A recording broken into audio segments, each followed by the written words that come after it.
ஏ பிங்கி, வீட்டு சாவி எங்க வச்ச? சாவி வைக்கிற இடத்துல தான் வச்சேன். நம்ம வீட்ல தான் சாவி வைக்கிற இடமே இல்லையே. அதனால தான் எங்கேயோ வச்சிட்டேன். அன்னை த்ரேசா லேடிஸ் ஹாஸ்டல் சார்பாக 40 பேர் பிக்னிக் வந்தோம். என் கூட வந்த 39 பேர் தொலைஞ்சு போயிட்டாங்க. நான் பத்திரமா தான் இருக்கேன். எந்த ஒரு பேஷண்ட் முகத்திலும் சிரிப்பு இருக்காது. அதானே டாடி உங்களுக்கு வேணும்? இவ்வளவு மாத்திரை மருந்து இருக்கிறப்போ எவ்வளவு தைரியம் இருந்தா கேரம் விளையாட நோயாளியை குணப்படுத்துவாரு. நாம அதை எப்படி அனுமதிக்கலாம்? அட்ராஷியஸ். அதிக பிரசங்கித்தனம். சாக்க போற நோயாளியை பாட்டு பாடி சந்தோஷப்படுத்துறதா? அதை பார்த்துட்டு நம்ம எப்படி சும்மா இருக்க முடியும்? ஒரு பாட்டுக்கு பைத்தியக்காரத்தனமா எல்லாரையும் கட்டி பிடிச்சா அதை அலோ பண்றதா? கட்டிப்பிடி வைத்தியமா, கட்டிப்பிடி வைத்தியம்.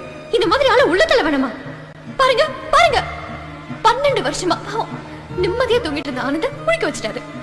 ஐயோ, நோயாளிங்க மேல அன்பு, பரிவு, பாசம் எல்லாம் வச்சுட்டா என்ன விபரீதம் நடக்கும் நீங்களே பாத்துட்டீங்கல்ல. இந்த மாதிரி அதிசயம் எல்லாம் இனிமே இந்த ஹாஸ்பிட்டல்ல நடக்காது. நெவர். அது நடக்கும் விட மாட்டீங்க. நீங்க ஜெயிச்சிட்டீங்க டாடி. கங்க்ராட்ஸ். கங்க்ராட்ஸ். நம் ஊருக்கு பஸ் வாங்கினா 20 லட்சம் ரூபாய் ஆகும். அப்போ பஸ்ஸே வாங்கலன்னா 20 லட்சம் ரூபாய் ஆகாது இல்ல. அந்த காசை வச்சு இன்னொரு பஸ் வாங்குவோம். சார் பேச மாட்டாரா?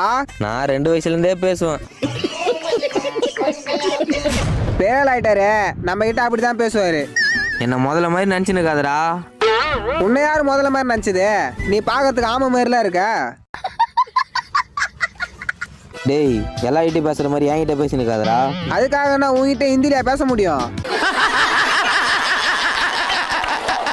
நான் என்ன தெருவுல கிரிக்கெட் விளையாடுறவங்க எல்லாருமே சச்சின் டெண்டுல்கர் ஆயிட முடியாது. பஸ் கண்டக்டர்ஸ் எல்லாரும் சூப்பர் ஸ்டார் ஆக முடியாது. லட்சத்துல ஒருத்தன் ஜெயிச்சதை மட்டும் நீ பாத்துட்டு கனவுல கோட்டை கட்டாத. பிடிச்சத பண்ணா லட்சத்துல ஒருத்தர் இல்லமா, லட்சம் பேருமே சூப்பர் ஸ்டார் ஆகலாம். இத பாத்தீங்களா? என்னது? பெருமாள் பொண்டாட்டி என் உப்மாவை குறைச்சலாம் எடை போட்டீங்கல்ல. 10 ரூபாய் செலவு செஞ்சு நான் பண்ண உப்மாவுக்கு மதிப்பு 100 ரூபாய்.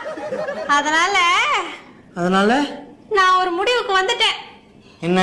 இனிமே பிரேக்ஃபாஸ்ட், லஞ்ச், டின்னர் எல்லாத்துக்கும் உப்புமா செய்யறதுனா? உப்மா மட்டும் இல்ல, எல்லாத்தையும் சமைச்சு விக்கிறதுன்னு.